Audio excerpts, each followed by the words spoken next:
Okay, we've been talking about wars, it seems like nonstop, World War I, World War II, the Korean War. So I thought over the next couple, 3 days, just going to hit on, the whole world is not always about fighting and misunderstanding. There's actually good stuff too.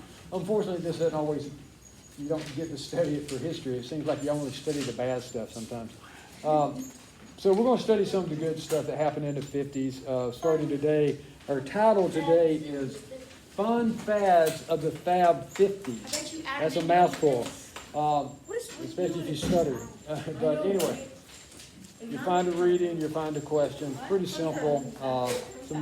Just some fun stuff. And hopefully that's what we're going to do over the next 2 to 3 days. Just talk about some of the more fun stuff in life. Okay? All right. Now, you got your questions in front of you. This would be a good time for you to, answer them. It will be online later on, so you can find it if you need to go back and read it. Okay. Let me run it up just a tad.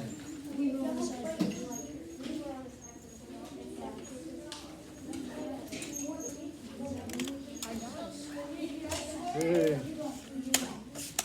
Take your fish. Thank you. All right, here we go. This is actually a pretty short read. You should have time to answer your questions then. We can chit-chat about a few things as we go. We're going to talk about some things. Having grown up to it at the time, this is, I have some insight over the next 3 days of how things actually work. Okay? The 1950s brought good times to the U.S. World War II had ended. Now, of course, the Korean War did start in the 50s, but it ended in 1953. So, again, things are starting to look up a little bit here. There was a lot of jobs. Families could afford the things that they needed. Think about this. This is the first time, truthfully, that people has a little extra spending money in their pocket in a long time. Most of these folks are the people that grew up during the Great Depression. Then they lived through World War II. A lot of them fought in World War II. And now here it is, the 50s, and things are looking good for the first time. And a lot of these guys, first time in their life, things are actually looking up, and they've got money in their pocket, and they can buy things that they don't necessarily have to have, they just want. So this is a different lifestyle for some of these guys. I'm sure a bunch of people after were like cheap. Like if they lived through the Great Depression. Oh, I feel confident. They were very, they guarded their money. Yeah, they didn't, still didn't run out and buy a whole lot of stuff on credit. Yeah, still work to buy, to pay for stuff and all. But the families could afford the things that they needed. People felt free to be more playful. Scads of new toys are hitting the shelves, and people bought them by the thousands. Many games and toys that we love today were actually came out in the 50s. Like the Frisbees. Okay? The Frisbee was one. Now, I don't know if this is true, but this is the story about how the Frisbee gets started, okay? The idea of the Frisbee has been around for a while, but no one knows exactly when it started. One of the stories is it was possibly by students that went to Yale University. That there was a baking company in Connecticut not too far from campus, and it was a favorite place for the young men to go because it was these small pies, and they came in a metal pie pan, not the aluminum ones, but a little metal pie pan, okay? And they would eat those pies, and then when the pie was gone, they made great something to throw, okay? Because they would fly, okay? Now, whether or not that's what kids go to. that's the true story, I don't know. Now, but it gets better, okay? So the college guys ate the stacks and stacks of these French pies, and when the pies were gone, the fun-loving students found the use for empty pans. Okay, they launched them, and I mean they were throwing back and forth at each other. they spent their free time flinging the metal pans back and forth. They found that people passing by didn't particularly care for that. Obviously, you know, you have a metal pan come flying by your head, even if it was empty, but that didn't stop them, obviously, from throwing them. They did feel, though, that they should give a warning. And when the pie was flung, the thrower would yell Frisbee, because that was the name of the pie company. And that was stamped on the bottom of the pie pan. Okay? If this is not a true story, it sure does make a good one. Yeah. You know, it really does. So that was the last thing that the guy who threw it saw as it flies over the crowd, okay? So they talk about how it still might have hit somebody upside the head, but at least, you know, they had been warned. It's kind of like playing golf, you know. 4, that's tells you need to duck and get out of the way. And then if you're hit, at least they warned you. Kind of the same way here. Okay? Now, a guy named Walter Morrison got the idea that it would be better to throw a plastic disc rather than metal. And the plastic circles was first made at the time of the UFO mania during the late 40s. Okay? And these new toys were called flying saucers or Pluto platters. People did back in the 40s, early 50s, actually up until everyone had a cell phone with a camera. People would get abducted by aliens every, you know, Friday and Saturday night, especially in rural Arkansas and places like that. My guess is it was probably alcohol involved in some of these abductions, you know. But anyhow, but that was really a big thing. I had an uncle that swore up and down. He wasn't abducted, but he swore up and down that they We all had that one of them. that landed right outside. But his wife said it was there. That gave it a little bit of backup. Backup, because she was not touched. He was a little off sometimes. Loved him. He was one of my favorite uncles, but he was a little tough sometimes. We all have that one of them. Yeah. That's the. All right. So at first, though, the toys didn't sell very well. But then the rights to it, okay, the guy who came up with the plastic disc was a guy named Walter Morrison, right? But he sells it to 2 guys from California, okay? And they owned a startup toy company. And they had named this startup toy company Wham-O. Okay, yeah, it's still around today, okay? And the name of their company actually came from the first toy that they sold was a slingshot.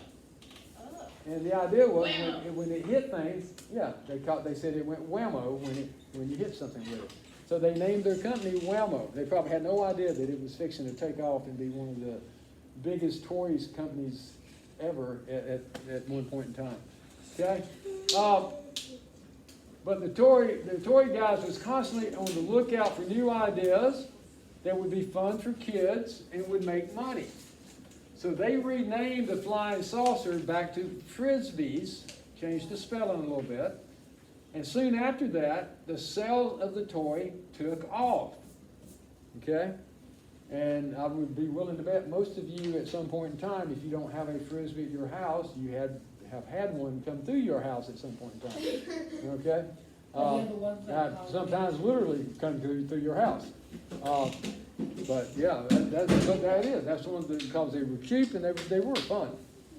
I mean, you know, go out, throw the Frisbee back and forth. About that time, the guys from Wham-O met a guy from down under. Everybody know where down under is? Australia. Yeah. And this visitor mentioned that the Aussie kids in PE class had this game where they had spun these circles out of bamboo, and they, in PE class, they tried to keep it up by wiggling their hips. Anybody know what this later becomes? Good. So these guys takes that idea, okay, so this is where the idea for the hula hoop comes from. They take that idea and they begin making hoops out of plastic, and they need a name for this new toy, and they're thinking, let me get this down, to make sure that, Oh, that's lovely. okay, and they're thinking that they're watching the kids use it, and it reminds them of people doing the hula. You know, the Hawaiian dance, the hula, you know. That guy's Yeah, size more. all right, And it's a so hoop. they named it the hula hoop because it's Because a a hoop like hoop. basketball. okay. That's where it got started. Oh, you're so All funny. right. They took the hula hoop to schools. They showed kids how to use them. They gave many of them away. They sold many more. And soon they had orders for over 100 million hula hoops. And it was the biggest toy fad ever up to that day. And think about it. Hula hoops are still big sellers. Just about every school in America and in other places of the world, hula hoops is part of what you do. Yeah. I mean, when I was a kid, hula hooping, jumping rope, stuff like that, that was some of the fun stuff that you did. And you know, when you didn't have a ball game or something going on, a pickup ball game, you hula hooped, you jumped rope, you know, you didn't have video games and all that stuff, so you had to entertain yourself. Okay. Wait, was it the Nintendo 64? No, What do you Was it the what? Your mom. The Nintendo 64. Oh, that was much later. This is the 80s All right. and 90s. Your A mom. real wacky, I love the wording on this thing. A real wacky fad of the 50s were this coonskin cap. Okay. I'm still using words. A lot of you, yeah, you still buy them. They're not real. They're not real. They're not real, obviously. Neither was these. The cap craze came about when people went a little bit nuts over Davy Crockett. Okay. Now, obviously, Davy Crockett did not live in the 1950s, even in the 1850s. He was before that. But Walt Disney, in the early 50s, 1954, they did a series on the Walt Disney's Wonderful World of Color. They did a 5-part series on Davy Crockett. And a guy named Fess Parker played Davy Crockett. Later on in the 60s, if you ever watched the old Daniel Boone TV show, that came out that was big in the 1960s, Fess Parker plays Daniel Boone. So he played Davy Crockett and Daniel Boone. Okay? But the 5 shows was on the life of Davy, on the Backwood Hero. The show starred Fess Parker as Davy. The series showed Davy in all of his frontier glory. He dressed up in the leather clothing, a coonskin cap. He was very brave. He seemed able to handle anything that came his way. And things in the real world, you know, were a little bit scary sometimes. So American kids especially wish that they could be brave and as skillful as Davy Crockett. And the world might not be quite as scary. So kids wanted to look like the homespun hero, so the furry caps sold by the millions. People also would buy Davy Crockett lunch boxes and other gadgets. They used to make the lunch boxes, they were metal. You know, they were like a little tin box. Yeah. And they would have, you know, all the people, I mean, you could get them with the Flintstones on them, Davy Crockett, any I Love Lucy, I think she was on one, Bozo the Clown, I mean, anything that was hot at the time. Superman was big, he was on them. You know, he was the first, the original superhero to be on TV and stuff. So he was big. Oh yeah. You had the 1950s. You had Superman came on once a week, baby. Yeah, a guy named George Reeves played Superman. Good stuff right there. Real coon caps are actually really expensive. Oh yeah. If you get hold of a true coonskin cap, it'd set you back some bucks. These are of course knockoffs. They're cheap. They're just made out of synthetic fur and stuff like that. Factory made. Yeah, they're factory made. The Barbie doll also popped up in the 50s. Okay, so they've been around for a while. Mr. Potato Head, although he's now politically incorrect, he came out in the 1950s also. All right. Although he wasn't near as pretty as Barbie. You had games like Yahtzee, I love Yahtzee. Candyland, all that actually came out in the 50s. Okay? Matchbox cars. For you guys, if y'all enjoy playing with Matchbox, they actually came out in the 50s. Tonka trucks. Oh my gosh, when I was little, all my Tonka trucks, I remember those. Yep. Okay? 50s kids built castles first with Legos. Yeah. Okay? And this doesn't mention Lincoln Logs. Yes! Oh my God. Yeah, Lincoln Logs. Oh, yeah. I was always so disappointed because you would get enough to build one little Yeah, and house. then you can build But it would show you all these massive these Yeah, things On you the could box do. that you buy, But it you had to shows buy you like all 900 Exactly. containers. Yeah, exactly. That's how they get you. That's how they get you. Even way back in the 50s and 60s, that's how they got you. All right.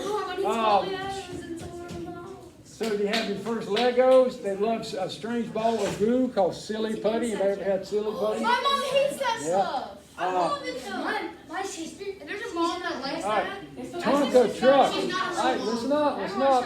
Stop talking. Tonka truck used to be made out of metal. They were not plastic. Yeah, I have They the were metal. not. Yeah, they were.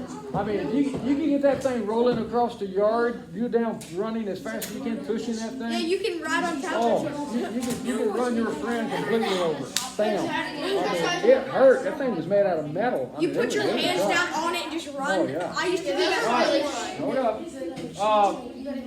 Okay, Play-Doh came out in the 50s. Okay? 7 million pounds of Play-Doh has been sold. 700 million pounds. Ladies and gentlemen, stop talking. Stop talking, please. Okay?